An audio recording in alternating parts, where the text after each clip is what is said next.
Surprisingly, there's only 2 Machi figures, both of which are prize figures. I'm not a huge fan of the pop-up parade. I feel like the pose doesn't showcase her personality, but I did pick up her noodle stopper, which will open in the background as we get into Hunter x Hunter chapter 414, Quick Thoughts.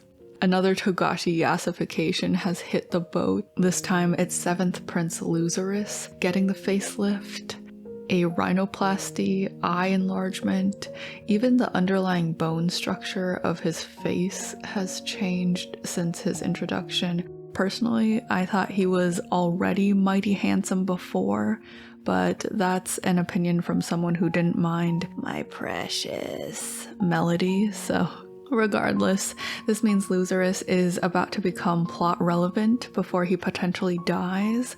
Hopefully we get to see his guardian spirit beast in action first. It hasn't done anything all arc unless you believe Loserus is the one responsible for Fugetsu's condition, which I don't. Can't wait to see what my dealer and his dealer get up to.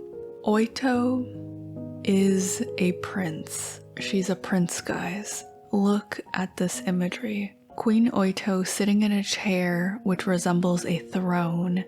Kurapika kneeling in front of her, swearing fealty like a knight would do to their king.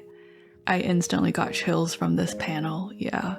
Oito is Kurapika's prince. Oito and Phobal here, a mirror of Madonna and Child, his hope, his religion, his salvation. Togashi he never misses. Wow. This is the best Kurapika has looked in years, by the way. As a reminder, here's how Kurapika looked in the Dark Continent prep arc before this job. Yeah, great note to end the chapter on. We can only go downhill from here, as in right now we're at the tip top of the roller coaster track in the arc, right before the plunge straight down into hell. We're at the part in Chainsaw Man Part 2 where Denji almost leaves the apartment at night, but Nayata sleepily pulls him back and he decides to choose her over himself. Now, if you read Chainsaw Man, you know what comes after that scene. The apartment K9 BBQ scene happens after that, and that betrayal leads directly to the infamous revolving sushi belt scene. It's easy to make promises, to have conviction in the calm before the storm. What's going to happen the second Kurapika steps on one of his many landmines? Hisoka is on tier 1, Crollo is coming to tier 1, the Marshmallow Men are rounding up the princes, which could bring Kurapika into contact with Tsuridnik for the first time. What if that really is Pero's head in Tsuridnik's Nenbeast's throat, and Kurapika sees that? Will he still be able to put his promise to Oito and Wobble and Phobal before his own feelings?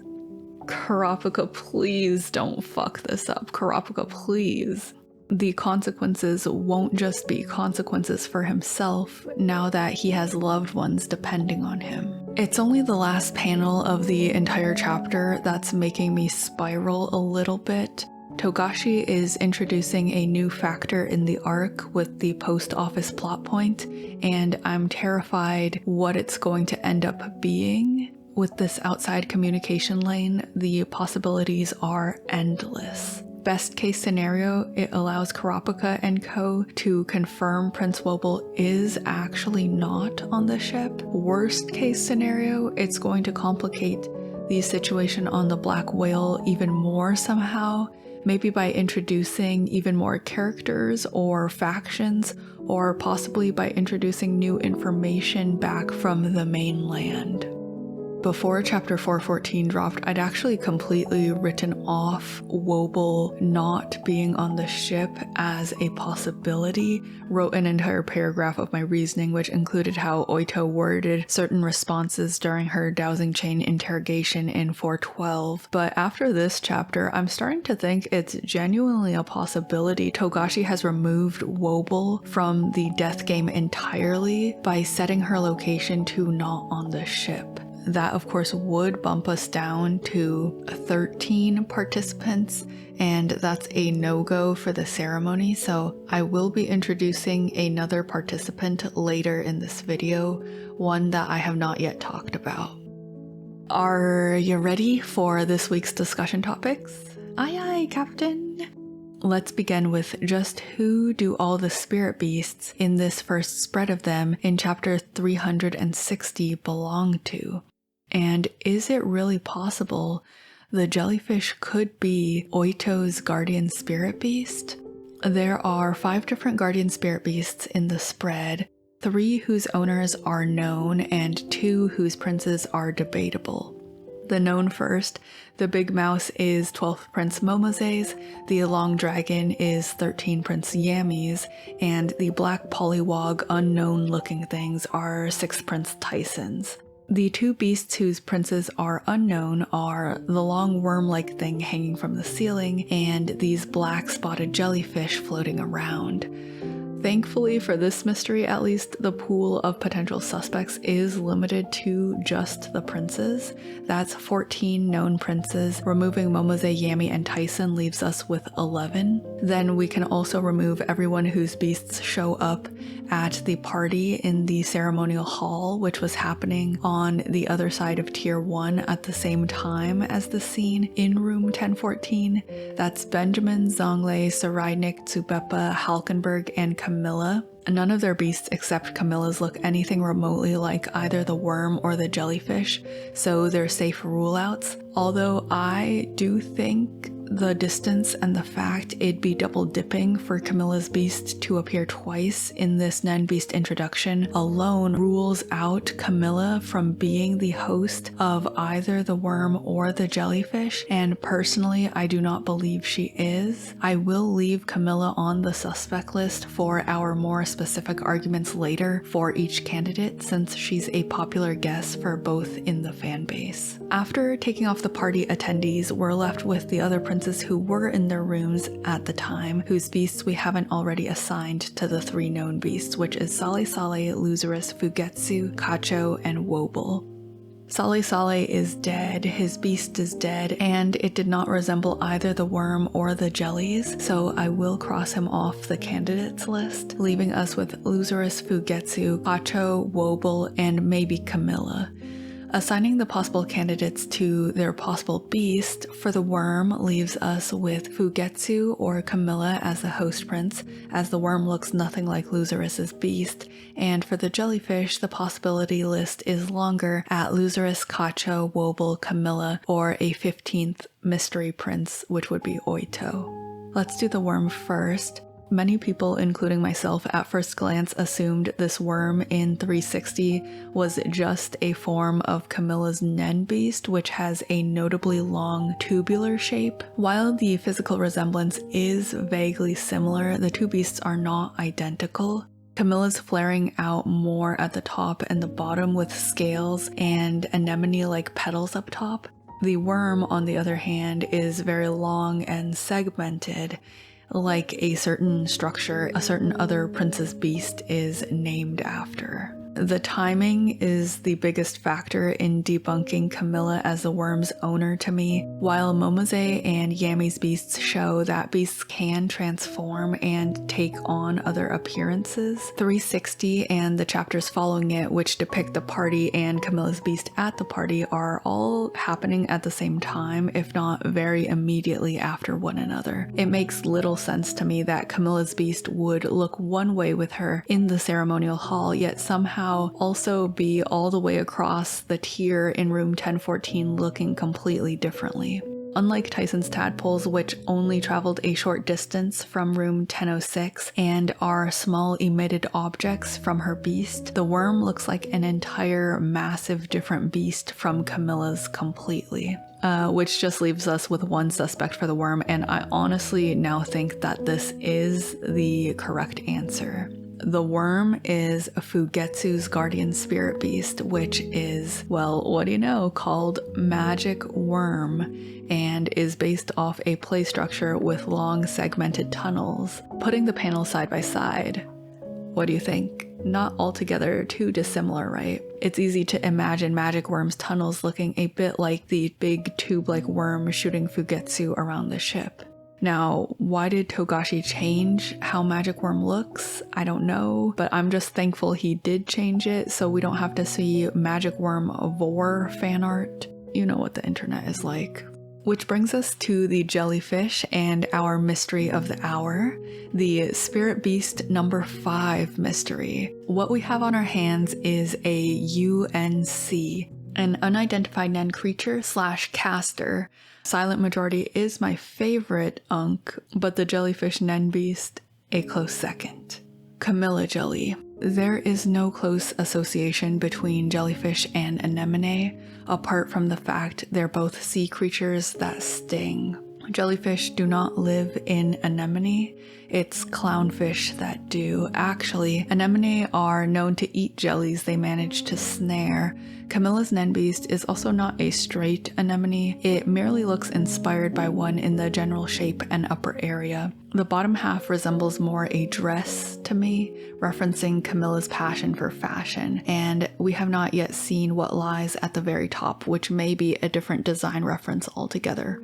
Perhaps it's a chick, a bird of some sort, making the anemone more of a nest. There is an argument to be made that the jellyfish could be creatures emitted from the top of the anemone-like structure, as Tyson's tadpoles are creatures emitted from her beast's main body. And looking at the life cycle chart of a jellyfish, you can see the polyp phase is longer and more tubular, resembling Camilla's Nen Beast a little. So the argument could be Camilla's beast isn't an anemone at all, but the different stages of the jellyfish life cycle because she's beautiful but prickly. Again, it's the timing which disproves Camilla Jelly for me. The other princes at the party had their beasts manifest at their side and not elsewhere on tier 1. And if the jellyfish were emitted creatures from the top of Camilla's beast, there should also be jellies in the ceremonial hall around the beast's main body, but there are none, leading me to believe that the two are not related. Loserous Jelly is technically possible. He was in his room, so close by, but his beast is more leopard gecko / bug. I don't really see any aquatic or jelly-like features on it at all. We also haven't seen it in action yet, so I don't have any further arguments for or against it. Right now, I'd say it's not likely. Getting into the possibilities with some legs to stand on, could the owner of the jellyfish be HxH? We don't get to see her at the party with the other older princes, nor in the showcase of the other princess beasts after that. Actually, we don't get to see HxH's guardian spirit beast in the manga at all until after the twins' failed escape plan and it manifests as HxH beast. Hey, it's a Nen after death ability, right? So maybe it wouldn't have a physical form? Well, Benjamin's beast is supposedly a Nen after death ability, yet it manifests in a physical beast form. The unforgettable, family jewels. A real Coffin treasure, that one. So it's possible Without You does have a Nen beast form. As a note, we also don't see Fugetsu's spirit beast in the first showcase of beasts, yet here, I believe, it is dangling from the ceiling in room 1014. If you believe the worm is Magic Worm's eponymous worm, that means the twins are back from the party and it's valid for their beasts to visit who they think is their little sister in room 1014. And since Nen beasts can transform drastically, the jellies looking nothing like HxH beast before the ability is activated is a non-factor. Plus, they do look kinda spiky and jellyfish sting, which could reflect HxH's sharp tongue and offensive-defense strategy.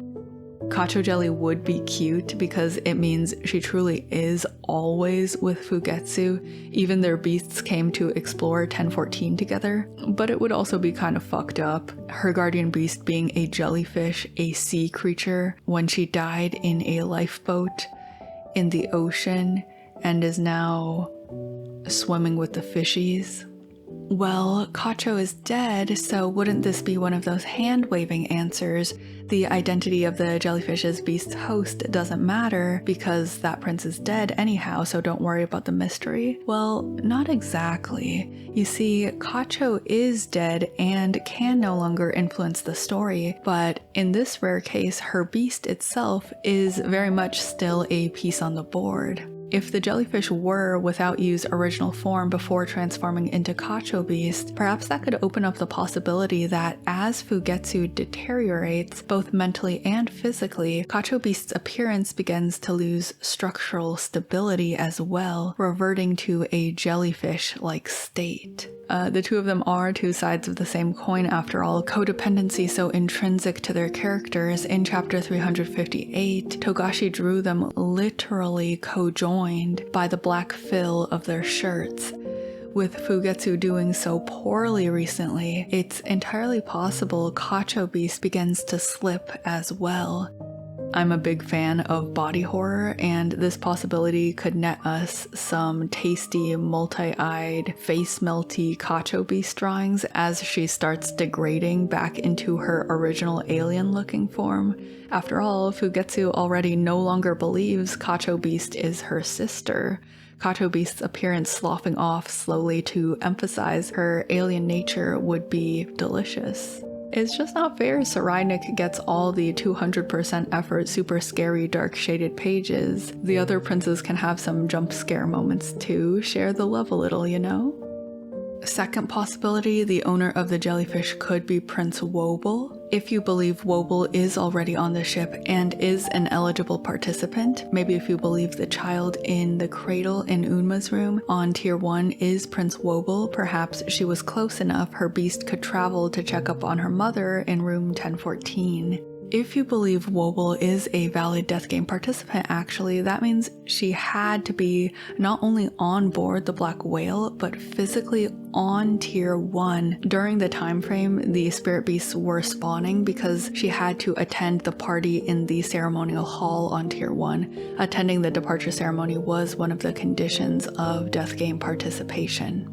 It is possible she was, and the jellyfish are her beast. Though I will say I'd prefer it if Wobble's beast, if she has one, has not manifested yet. As she's not a curse baby who's known Nen since birth, she's a baby. It's entirely possible she doesn't have the aura required to sustain a fully manifested beast, at least not yet. I named Wobble's hypothetical spirit beast ability Dandelion. Thematically, I'd prefer Wobble's beast to be a bit of a last resort type.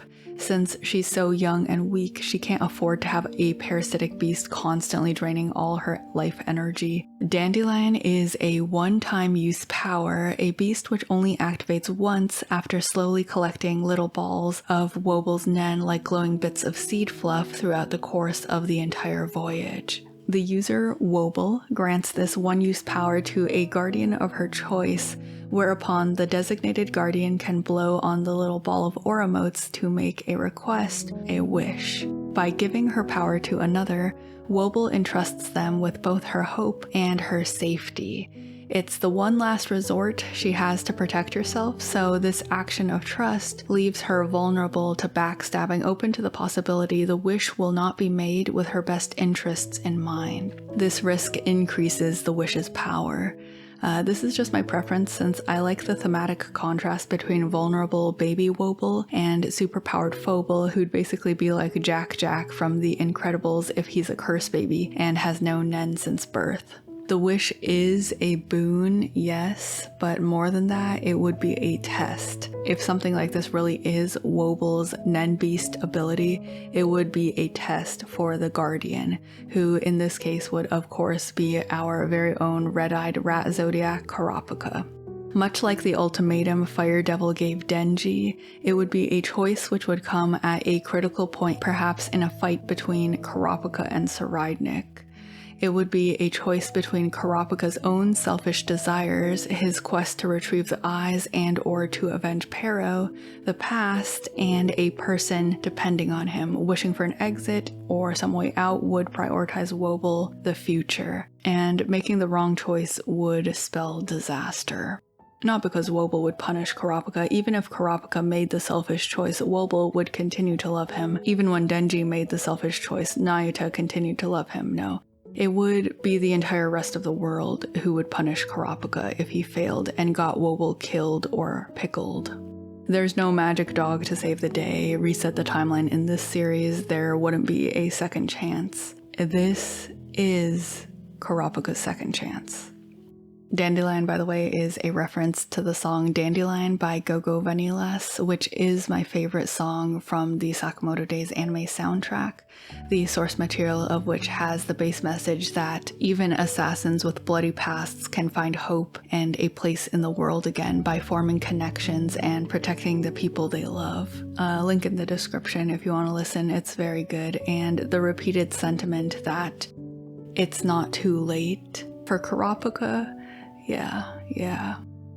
I have a very specific wish I'd prefer Kurapika to make with Dandelion, but that's for another day. We're getting off topic. TLDR, I don't think the jellies are Wobble's guardian spirit beast, as she may not be strong enough to manifest one yet, let alone spend her limited energy manifesting so many jellies and sending them halfway across tier 1 if she's in Unma's room. If the jellyfish were Wobble's beast, I really think there'd only be one small, weak-looking jelly and not an entire swarm. Last but certainly not least, if you believe in the 15th Princess theory, the jellyfish could be a mystery 15th prince, Oito's guardian spirit beast. If the Oito prince reveal is coming, this would be such a good piece of foreshadowing. The jellyfish manifest in room 1014 because of course they do. Their prince is right there. If Oito is a prince, we should see her spirit beast, and here is a beast which could very much be hers. If you don't believe Kacho's beast manifested at all physically before she died, or didn't come to Wobble's room, maybe it went to Fugetsu's room instead, and Magic Worm did go to check on Kacho, it's just draping into room 1014 as well because it's so long, since the worm can tunnel anywhere in tier 1 and even to other tiers on the ship. And if you believe Wobble was too weak to manifest her beast so soon, then there are no other candidates. There is no one else the jellyfish could belong to except a mystery 15th prince. Design-wise, the jellyfish are a little sharper and spikier than I'd imagine an Oito beast being, but maybe it's wrong to picture a Pokemon like Nihilego in a series like Hunter x Hunter. With Yami's beast looking really menacing despite his childish innocence, it's possible Oito's beast could be a little scary as well. I will say, jellyfish are known in fiction to symbolize metamorphosis, adaptability, and stealth, all traits I'd associate with Oito. Her metamorphosis from a lower class citizen to a royal, her quick thinking, adaptability when Kurapika had to catch a bug and activate Little Eye in front of the Nen class, and her Babyswap play stealth, which wasn't caught until over a week into the voyage, also Oito being the stealth 15th prince. The shape of a jellyfish does vaguely resemble a baby mobile you'd put over a crib. And if you liked my first Nen beast guess from last week, Skylight being an intelligence gathering power, maybe the black eyes on the jellyfish represent eyes for the beast to see with. Jellyfish are delicately built yet sharp, just as Oito is a non-combatant but sharp-witted. Also, they're beautiful, just like Oito is so gorgeous, just really good looking, stunning. Okay, getting off topic. My favorite guess for the jellyfish U.N.C mystery is Oito jelly because it's a vote for Prince Oito theory, but Kacho jelly is also very fun. Honestly, I'd even prefer Loserus jelly over Wobble jelly because I really just do have a different thematic preference for Prince Wobble's Nen beast if she has one at all. Moving on to our second topic, this one's pretty interesting. The third Babyswap. Last week, I proposed 4th Prince Cyreinic was actually 2nd Queen Dwazil's child and baby-swapped with Halkenberg, as Unma does not seem to favor Cerecloth Towel, and he does vaguely resemble Dwazil. Now, I did think their ages were a little off, but I mean, look at Saraynik. Would he really care at all if he got a new stepmother when he was 10 years old? No, he was probably busy stapling squirrels to trees, but a couple keen viewers had a better suggestion. Shout out to Mouton Futon and Heavenly 9999 specifically for clocking that 5th Prince Tsubepa actually does resemble 1st Queen Unma, and most importantly, Saraynik and Tsubepa are close in age, likely only a couple years apart maximum, if that. With another sharp reviewer, Caboconti, pointing out how satisfying it'd be if Unma and Dwazil were sisters, as swapping their children in the past would parallel the swap Oito and her sister have done in the present. The pieces started clicking together for me. It was Monday on my lunch break. I was sitting there eating my sandwich and thinking, yeah, Saraynik and Tsubepa must have been swapped. There's no way they weren't. They just look so much like each other's mothers. But then, why did Unma also give Dwazil Halkenberg? When she loves Halkenberg, he's her golden child. Unma wouldn't do that for nothing in return, but there's no prince around Halkenberg's age that Dwazil had to swap with. Unless...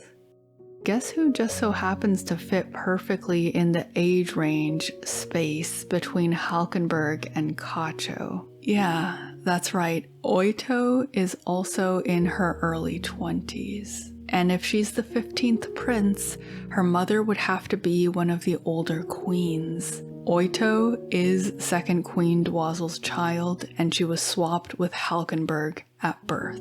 There were a total of 3 baby swaps, one in the present between Oito and her sister swapping Prince Wobel and Phobel, and 2 in the past with Unma and Dwazil swapping first Saraynik and Tsubepa, and again a decade later when they traded Halkenberg and Oito.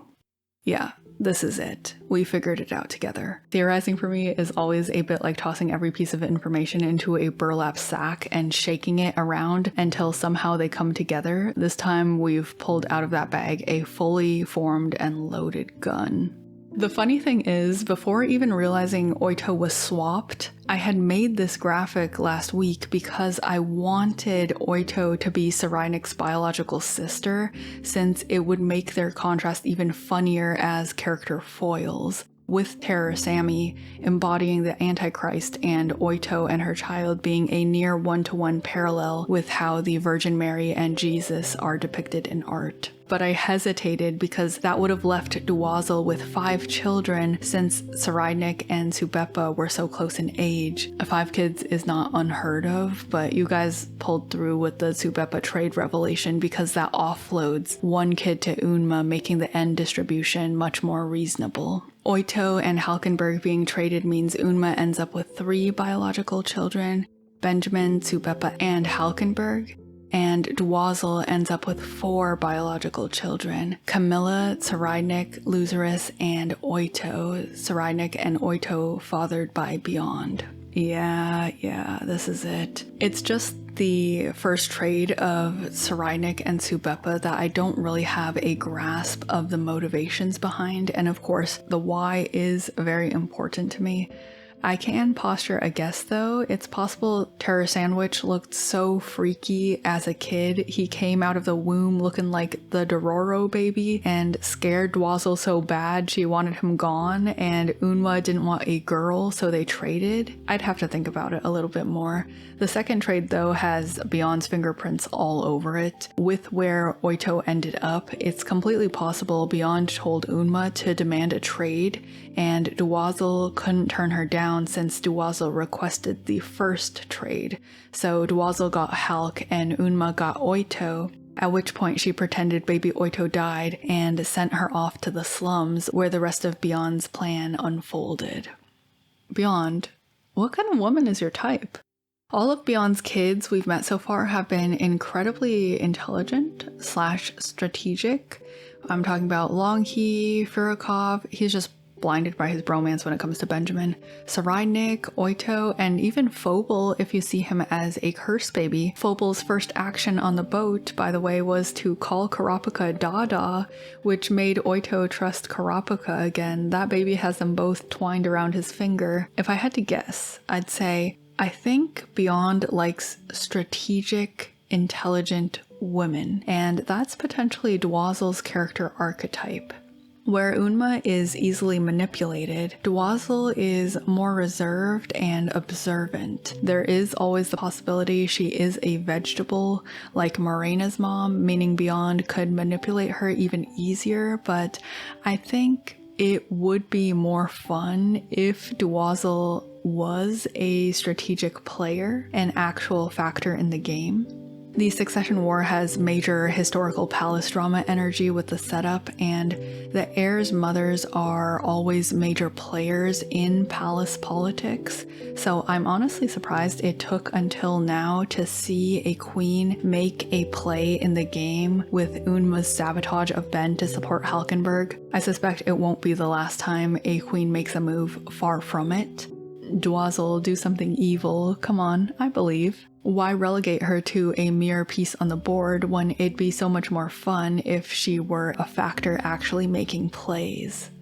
Solving the coffin count mystery.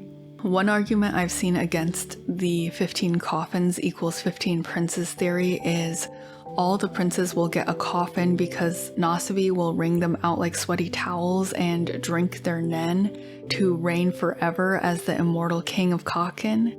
With our second look at the coffin room in chapter 413, I've also seen the argument there are only 14 princes because the princes have a set order in the juicing room, and there is no space for Oito, as Halkenberg's body is placed right between Sale Sale and Cacho's. Here's the thing, both of those things can be true without contradicting the 15 princes theory. Let me explain. It all comes down to one question. Do you think King Nasibi knows there are 15 princes? As in, if there were 15 princes, would he know?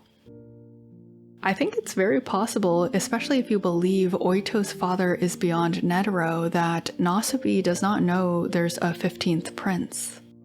What he does know is that there's a 15th contestant in the death game, though, himself.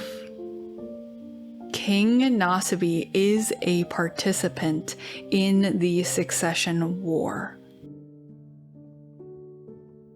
If you think Nasibi's plan is to kill everyone, juice them, slurp down their life energy, which is why there's a designated slot for each prince in the glorified ninja cold press, that means Nasibi thinks he's playing a game against the princes. He's playing in the game. But the trick he's pulled is setting himself as the 15th participant. Let's go over the qualification checklist again. He's a child of a queen of Coffin, had to be to participate in his own contest. He's on board the Black Whale. He's attended the departure ceremony party. And of course, King Nasibi's guardian spirit beast is the first one we see in the entire manga. Participant Nasibi is the only way the numbered coffins make sense. He's placing the bodies in a specific number order, birth order, because he knows all 14 princes will go in all 14 coffins. If it was his plan all along to put his own body in the final empty coffin in the corpse ring, 13 dead princes plus 1 dead king, numbering them would make no sense because he couldn't know who would go where. He would not know which prince would survive. I also doubt Nasibi would be happy to be buried in the random empty slot of the prince who lived. If Nasibi planned to die all along, he'd have his king coffin gold-plated and dripped out in jewels. Have you seen this man in public events? He has a taste for gaudy jewelry and extravagant shows of wealth. His coffin would be encrusted in ice to the nines like a pharaoh's tomb. No, Nasibi does not plan to die. He plans to win. Once the final prince stands in front of them, he'll kill them, perhaps with the Coffin treasure, the sword of good omens, and crown himself winner to the Nen spoils. But here's the thing. What Nasabi does not realize is that his opponent in this game outside the game is not his oblivious kids, but a grandmaster of 5D chess with multiverse time travel. Sitting across from him at the game board, before, above, and outside the game board, his opponent is beyond Netero. And Netero said, if you're going to enter yourself as a piece on the board, I'll add another piece of my own as well, just to make the game more interesting. Queen Oito. Oito's entire life, everything leading up to her attending the departure ceremony, all the people playing with her family, all of it, was solely for the fact Beyond found a fun toy. The Coffin tradition of the succession contest itself is the puzzle box, and Beyond turned it in his hands, studying the Nen puzzle until he found cracks in it, in what honestly feels like a side quest to amuse himself until he can reach the Dark Continent. All these people's lives, just for a little bit of fun. Perhaps the incumbent participant has always been an aspect of the Coffin succession rite.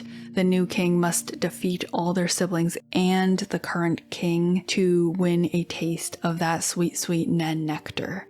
This makes sense if you stand in the original King of Coffin's shoes, as it ensures the new king is not weaker than the old king. With this revelation going forward, there are only 2 participant count possibilities, 15 or 16. Nasabi is a participant, plus the other 13 older princes equals 14 participants. 15 slots in the juicing room, we have space for 1 more. The only participants up for debate are Wobble and Oito. Do either of them qualify for the death game? Do both of them? The answer drastically changes the themes and future of the arc. So first I want to explore the possibility there are 16 participants, the possibility all 3, Nasabi, Oito, and Wobble, are valid participants in the game. Then after that, I'll talk about the 15 participants possibility, that only Nasabi and Oito are participants and Wobble is not part of the game, as that seems to be the route Chapter 414 is implying the actual story will take. 16 participants route. The game, the princes think there are 14 participants in the death game, the game beyond the game. Nasabi thinks there are 15 as he is the 15th participant. So our chart from last week actually doesn't look like this, it looks like this. The game beyond the game beyond the game, but Beyond Netero knows there are in fact 16 valid participants who have fulfilled all 4 requirements to participate in the Nen ceremony, the succession contest. And beyond that, there is only further beyond. His full plan with the Black Whale, how it will benefit his Dark Continent expedition on the larger scale, but that's an exploration for another day.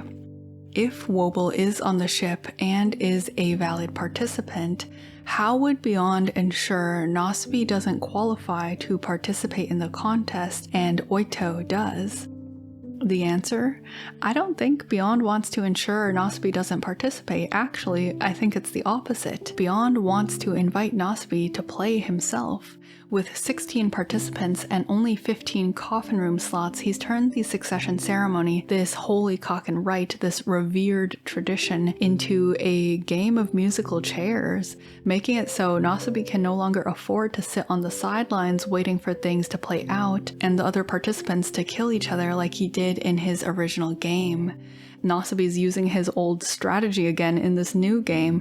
Hey, if it ain't broke, don't fix it. But can he afford to do that if Oito is also valid to fill the 15th chair, the 15th slot? If Nasabi waits for too long, there may not be an opportunity left for him. Just as Jane could probably take Periston out but wants to play with him on the ship to pass the time until they reach the Dark Continent, Beyond could probably take Nasabi out but wants to play with him in this succession contest game until they reach the Dark Continent.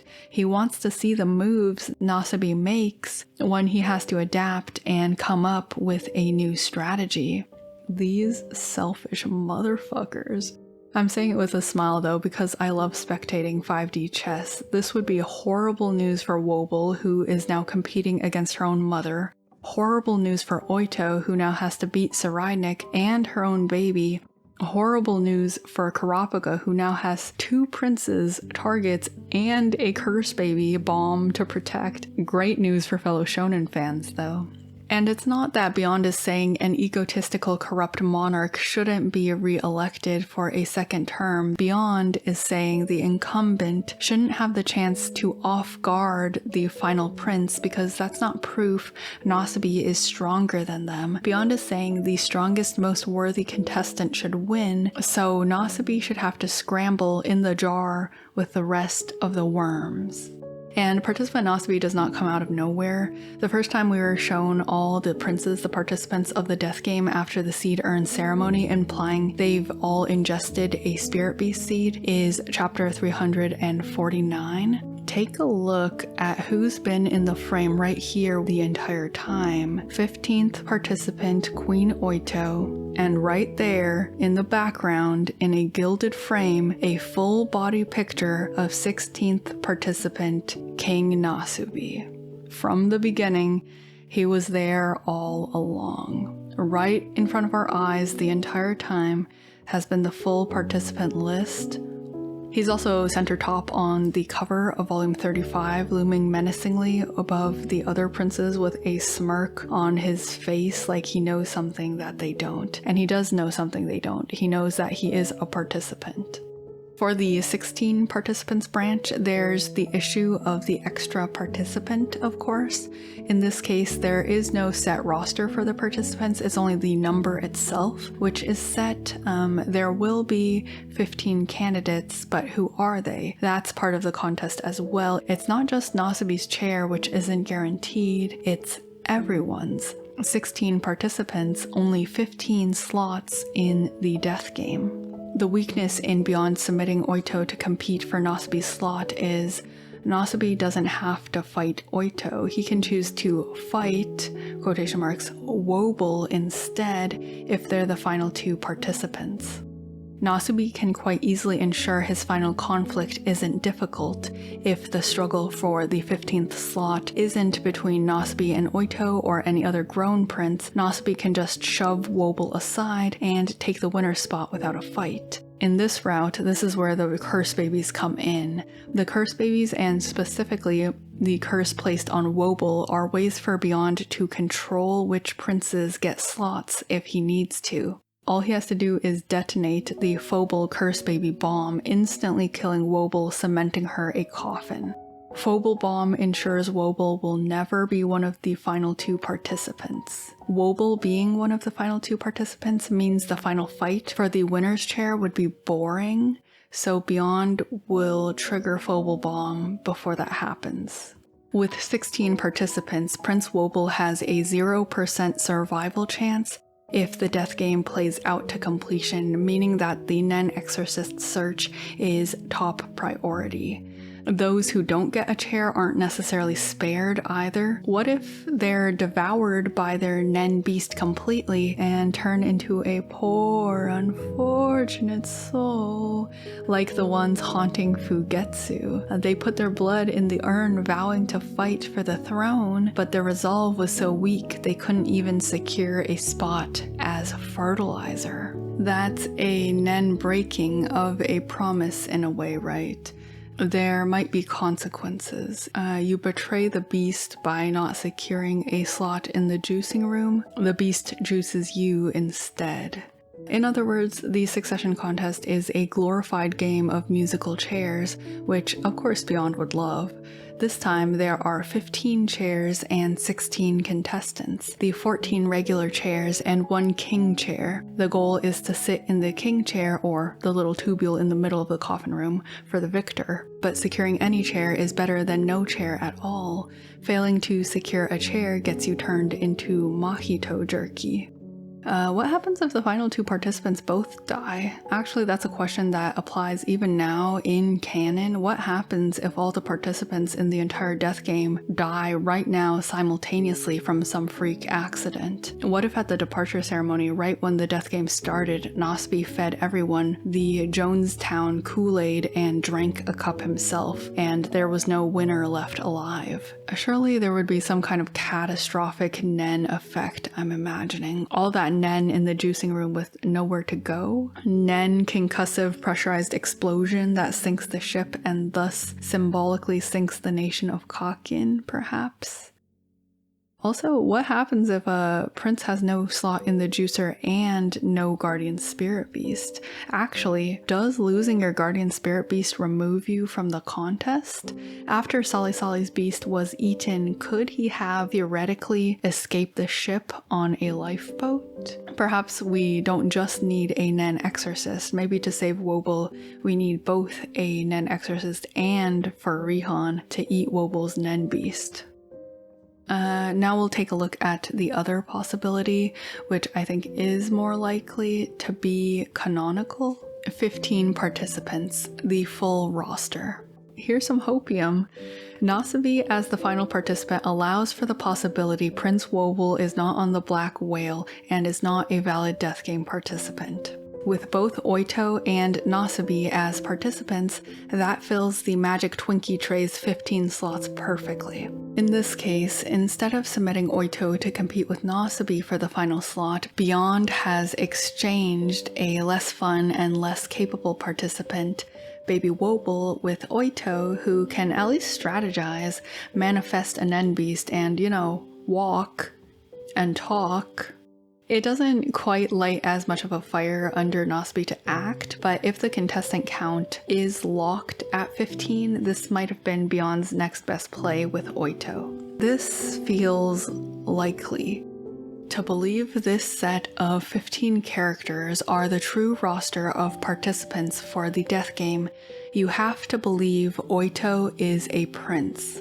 I've covered a lot of support for this theory more in depth in these two previous videos, but some quick bullet points are: Prince Oito would allow Wobble to not be on the ship and the game to still have 15 participants. Oito would be Halkenberg's counterpart in his Babyswap. Oito is drawn in every single depiction of all the princes together, every single one, including even the character intro pages in the beginning of manga volumes. If the Jellyfish Nen beast isn't Kacho's and Wobble is not on the ship, there are no other princes it could belong to. It must be Oito's beast. Oito does physically resemble Beyond a little, and it would be satisfying if she and Saraidnik, who is likely Beyond's prince child, were related for maximum character foiling. There are explanations for why Oito could see Zhonglei and Saraidnik's spirit beasts, including technicalities, Little Eye, the hypothetical powers of her own beast, and this week I also remembered this panel from chapter 363 where Balsamilko hypothesizes with Benjamin at the beginning of the death game. He says, quotes, "I surmise that there must be a limitation that prevents the ceremony participants from seeing Nen beasts. Or maybe there's a condition that must be fulfilled before they can." End quotes. Balsamilko introduces the idea immediately, the chapter after we see the beasts, that if a condition is fulfilled, princes can see Nen beasts. That opens up even more possible explanations than even my guesses. If the condition is something like a prince must have absolutely zero malicious intent now or ever toward another prince, then they can see their beast, Oito would pass that check instantly. Balsamilko, you're the best. Please don't commit seppuku. Lastly, the seed urn ceremony. I explored how Oito could have participated in the seed urn ceremony without realizing it in the chapter 412 video, and I have a couple more things to add now after thinking about it some more. Oito absolutely participated in the seed urn ceremony if she's a prince. Because the wording of the urn ceremony does not specify whose blood has to be added to the urn, the exact wording is, quotes, offer a drop of blood to this urn and then insert your hand into its center, end quotes. And of course, Oito saw that loophole. No mother would want to make her baby bleed if it could be avoided. It played out one of two ways. Either Oito pricked her own finger and gave the urn her blood, then took Woble's hand in hers and brought her own hand into the urn as well, in the process of bringing Woble's hand into the urn. But then Nugui, the urn ceremony overseer, said, no, actually it does have to be the prince's blood. I thought that was implied, but you gotta do it again. Meaning after Oito participated in the ceremony without her knowledge, Oito had to prick Woble's finger for real and do it again, which was Woble's participation in the ceremony. So both of them have beasts. Or, second possibility, Oito offered her own blood and participated without her knowledge because she thinks the ceremony is symbolic. Again, before the ship, Oito didn't know Nen existed, so she doesn't know it's a magical blood contract. If it's just some stupid, outdated tradition thing, then there's no need for the urn to have Woble's actual blood. Oito would see no need to actually hurt her baby for just some kind of superstitious show. So this outdated symbolic thing said offer blood? Yeah, whatever, she cuts herself, offers her own blood. That's blood, technically, according to the rules, and then she puts Woble's hand in the urn by guiding it in, thus putting her hand in the urn in the process. And if Nugui lets that go, in this case, it would only be Oito who has a beast, and mean Wobble actually did not participate in the urn ceremony at all, and does not have a beast. Which I honestly think could be how it went down if Wobble is revealed to not be on the ship. Now, the only question is, why would Nugui, the seed urn ceremony overseer, let that go? Here's the thing, Nugui's most memorable aspect is his character design, his build. He's Nasubi's little helper guy, he administered the seed urn ceremony, he helps out in the juicing room, and emphasis on the little. He is a very short and small helper slash secretary-like character. Now, where else in the series in Hunter x Hunter does that description apply? We're probably thinking of the same character. It also applies to everyone's favorite little guy, Beans. And who did that character work under and serve? Chairman Isaac Netero. Wow, it's such a shame that there's no one like Chairman Netero in this arc. Nugui, who is a parallel to Beans, could serve. Oh wait. Yes, I think Nugui is working for not Nasubi, but beyond. He doesn't have to be a full Beans level henchman if we don't want. We could just say Nugui serves not Nasubi but the country of Kakin. He loves his country and he doesn't think Nasubi has been a good king and doesn't deserve to rule for another term. So Beyond appealed to his love for his country to get Nugui to facilitate the addition of Oito to the roster, promising if he did so, Nasubi would have less of a chance to win. This series of events that Oito participated in the ceremony without knowing, but Wobble actually did not participate, would also help resolve a bunch of those stray questions about what happens if a prince participates in the seed urn ceremony, but not the other steps. Do they still have a guardian spirit beast? Will they still die if they leave the boat? In this case, that doesn't matter because Wobble does not have a beast at all, which would make the reveal Wobble isn't on the boat smoother if that's the route Togashi wants to go. The only issue with the Wobble isn't on the ship theory is then who's the baby in Queen Unma's room? You could say Benjamin's kid, but one, Unma apparently does not like Benjamin, and he doesn't seem stressed his baby could be killed after she betrayed him in chapter 413, leading me to point 2. I truly do believe that Benjamin's kid is not an infant but older. In fact, my current preferred guess is that it's Bobby Mina who's our chip off the old brick, as that would give the Marshmallow Men a new capable commander when Benjamin kicks it. Also, Bobby Mina definitely gives me Katakuri / Yamato vibes. The next generation who has the potential to break the cycle, learn from their parents' weaknesses, strength with better self-control, and a protective nature without the blinder of unchecked nationalism. If the baby in Unma's room isn't Wobble, Phobal, or Benny's babe, who could it be? Maybe if you don't believe Phobal is a curse baby himself, but you do believe Kurapika's theory that Beyond's curse was placed on Phobal instead of Wobble when he boarded the ship, and that's what the cradle aura was, then maybe Unma has the actual curse baby for Phobal in her room. This, of course, would be very bad. Somehow I missed the only other culprit the Cradle Aura could belong to last video. I was too blinded by the assumption Wobble was on the ship to consider the baby in Unma's room could be a completely new mystery baby that we've never met before. Well, I suppose we did identify the Nen's type correctly, at least, that the Cradle Aura was a Beyond curse. Though, if Wobble isn't cursed and is not on the ship, that puts her completely out of danger, which seems optimistic. Maybe she can be drone dropped onto the ship to be used as a live hostage or something. I just want to make her feel included, you know? Which brings us to our final topic this week. Curse baby matchmaking. With the revelation King Nasabi is a participant, I've adjusted my interpretation of Longhee's words a little.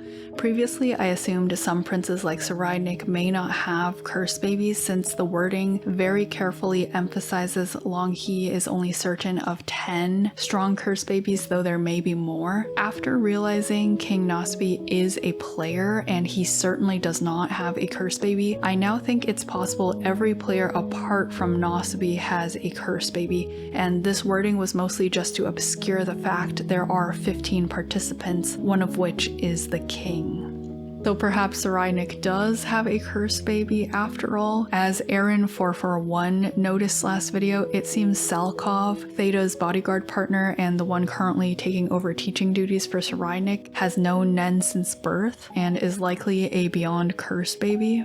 Now, whether he's Saraidnik's Beyond curse baby, we don't know, but would be nice, I guess.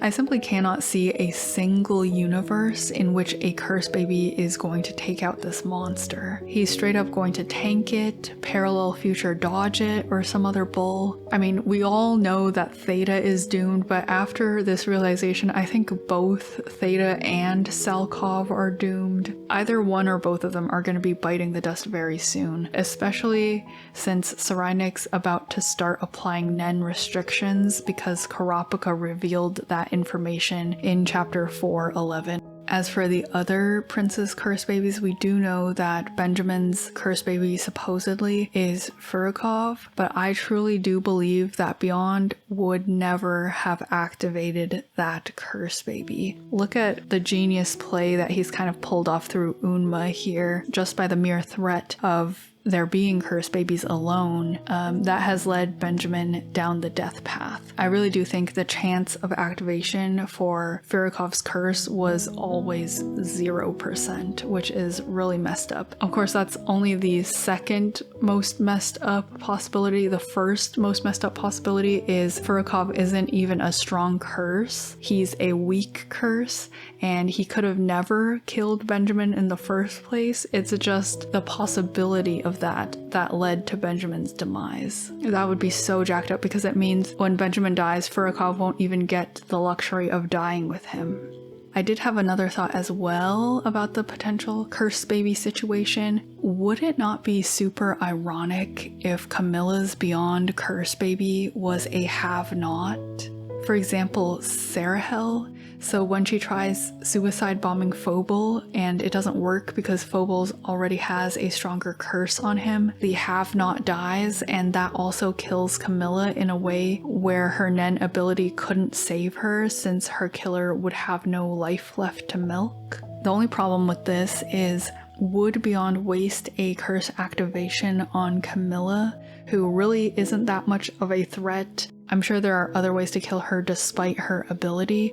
Benjamin, for example, seems pretty confident he can just kill her outright. That's why he's going after both Camilla and Sereidnik. I also think the curse babies would be a clean solution to Yami and Halkenberg's abilities if needed, though I doubt Beyond would waste a curse activation on Yami.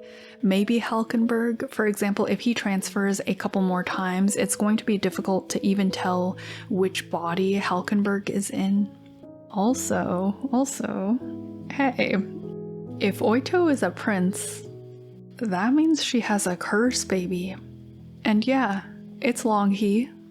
They look roughly around the same age, and because of her conversation with Kurapika, Longhee has now met Oito face to face, which I believe to be one of the curse activation conditions. But here's what my chart looks like at the moment. I've highlighted in green the participants I think the curse baby's plot point might be relevant to. I've got all the princes, King Nosby, and Phobal on here as well because of the hypothesis that Phobal now has the curse that was originally intended for Wobble. And then here are the rest of my assorted thoughts about curse babies at the moment. Curse babies likely must be the same age as their target. The curse baby likely must meet their target face to face. Perhaps spend a certain amount of time in their proximity. Perhaps the stronger the blood relation to the target, the less the activation cost. If the target dies first, the curse baby probably also dies. The number of strong curse babies is between 10 and x minus 1, where x is equal to the total number of participants. If these curses can truly bypass the powers of any guardian spirit beast, even Nen after death powers, which is wild, the cost is likely pretty high or the curse difficult to activate, which means I think Beyond will likely only activate 1 to 2 curses. That's a wrap for this week's discussion. As always, feel free to take what points interest you from our theory crafting session and leave what doesn't. Though I really do think Nosby is a contestant. We were shown his guardian spirit beast first thing, he fulfills all the other participant conditions, and it would solve both the coffin count and body order mystery. It's just a question if you'd like Oito or Wobble or both to be the other participant. I'll put in my vote for Oito as it's more fun and more hopeful with more evidence behind it. Other theories we explored this week were that the 5th spirit beast, the Jellyfish, could belong to Oito, that Halkenberg and Oito could have been baby-swapped, and Sereidnik and Oito could be full-on siblings, sharing both a father, Beyond, and a mother, Second Queen Dwazil, to highlight their contrast as character foils, that Bobby Mina could be First Prince Benjamin's illegitimate child, and the curse babies could potentially bypass Camilla, Halkenberg, and or Yami's powers. For example, if Sarahel was a curse baby, the activation of her have-not curse would potentially set off her Beyond curse, killing Camilla in a way which Cat, who's lived a million times, cannot revive. Whether any of these theories are true isn't really the point, though it would be satisfying if they were. It's the exploration where the amusement lies, a bit like the two-headed calf. Interesting ideas like Cacio Jelly and 16th participant theory can only live right now, in the interstitial space between when the mysteries were introduced and when the canonical solutions are revealed. I encourage fellow theory hunters to shake the bag of scraps and see what comes up. It's a lot of fun. Thanks for tuning in. Feel free to leave your thoughts in the comments below. I try to read and respond to every comment I can, especially on Sundays. I can't even begin to guess where we're cutting to next week, which scene, which characters, but if it is Benjamin, I do have my character analysis notes ready for his eulogy. See you then. Stay safe out there.